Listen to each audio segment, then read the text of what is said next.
ये घर मेरा है, इतना बड़ा घर। समीर, तुम सच में बहुत अच्छे हो, मैंने कहा। और तुमने मेरे लिए नया घर भी खरीद लिया। अल्पना अल्पना कहकर समीर ने उसे जगाया तो अल्पना का सपना टूटा। ओहो, तो वो सपना था।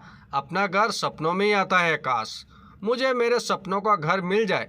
अल्पना और समीर की शादी को 10 साल बीत गए थे। बचपन में अल्पना अपने पापा के जिस घर में रहती थी वो उनका अपना घर था। बचपन से उसका अपना कमरा था, उसमें सिर्फ उसका ही सामान रहता था। वह उसे अपने तरीके से सजाती थी। जब अल्पना बड़ी हुई तो उसकी शादी समीर से हो गई। समीर का घर गांव में था पर नौकरी शहर में। वह अल्पना को लेकर शहर आ गया। यहाँ उसे 1 BHK फ्लैट में रहना पड़ा। गांव में माँ बाबूजी की भी उम्र हो चली थी तो समीर दोनों को गांव से शहर ले आया। फिर उन्होंने 2 BHK फ्लैट ले लिया। कुछ सालों में दोनों के 2 बच्चे हो गए।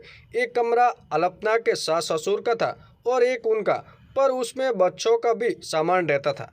रिश्तेदारों का भी आना जाना लगा रहता था। बड़े घर में रहती आई अल्पना को अपना छोटा सा घर खलता था। समीर की इतनी सैलरी नहीं थी कि वो 3 कमरों का घर ले सके, क्योंकि घर परिवार बच्चों के खर्चे ही पूरे नहीं पड़ते थे। साथ ही घर का रेंट देना भी मुश्किल था। अल्पना अब अपना घर बड़ा ही लेना चाहती थी। घर बार बार तो लेना नहीं होता है। किराए के घर में रहकर बार बार घर बदलने से वो अब परेशान हो चुकी थी। एक दिन अल्पना ने समीर से कहा कि माँ बाबूजी अब यहाँ रहने आ गए। गांव का घर और खेत ऐसे ही रखें, उनको कोई संभालने वाला भी नहीं है। हम उन्हें बेचकर शहर में 3 कमरों वाला घर ले लेते हैं, इससे सभी को सुविधा हो जाएगी। ये सुनते ही समीर भड़क गया। तुम माँ बाबूजी के जीते जी उनकी जायदाद बेचना चाहती हो? वो उनका घर है, वो उसका भी कुछ भी करे, मैं उनसे ये कभी नहीं कहूँगा। और तुम भी भूल जाओ, तुम्हें भी इसी घर में गुजारा करना है। अल्पना का चेहरा उतर गया। घर में अब खामोशी सी रहने लगी। समीर की माँ ने एक दिन अल्पना से पूछा, बहू आजकल इतनी उदास क्यों रहती हो? तबीयत तो ठीक है? जाओ आराम कर लो, खाना मैं बना लूँगी। माँ जी, ऐसी कोई बात नहीं है, अल्पना नजरें चुराते हुए बोली। अल्पना और उसकी सास के बीच में अच्छा रिश्ता था। दोनों एक दूसरे का दुख तकलीफ समझती थी। अल्पना अपने सास ससुर की भी मन से सेवा करती थी, उनका बड़ा ध्यान रखती थी। जब उन्होंने जोर देकर कहा तो अल्पना ने सब बता दिया। वो 3 कमरों का घर लेना चाहती है, पर समीर आप लोगों से बात करने को तैयार नहीं है। अगली सुबह माँ समीर से कहती है, समीर हम गांव का घर और खेत बेच देते हैं और यहाँ बड़ा 3 कमरा वाला घर ले लेते हैं। माना वो हमारे पुरखों की निशानी है, पर हमारे बच्चे तो दुख पा रहे हैं।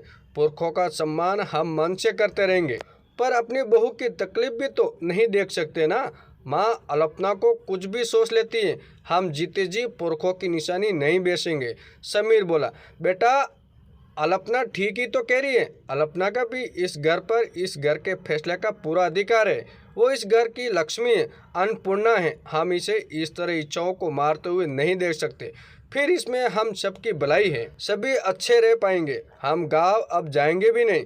हमें तो तुम सबके साथ रहना। जहाँ परिवार खुश रहता है वहाँ पुरखों की आत्मा को वैसे ही शांति मिल जाती है। माँ बाबूजी ने गांव का घर और खेत बेच दिया, उसे अच्छा पैसा आ गया। बाबूजी ने कहा कि फ्लैट तुम्हारी माँ के नाम से लेंगे। इससे समीर और अल्पना का कोई आपत्ति नहीं थी, क्योंकि पूरा पैसा बाबूजी दे रहे थे। पर माँ ने कहा कि वो फ्लैट अपनी बहू अल्पना के नाम से लेंगे। माँ का कहना था कि घर तो बहू से ही बनता है, घर बहू के नाम से ही लेंगे। बहू घर की आत्मा होती, उसे लगना चाहिए कि वो अपने ही घर में रह रही है। अपनी सास के मुंह से ये सुनकर अल्पना भावुक हो गई। आखिरकार 3 कमरों का फ्लैट अल्पना के नाम से ले लिया।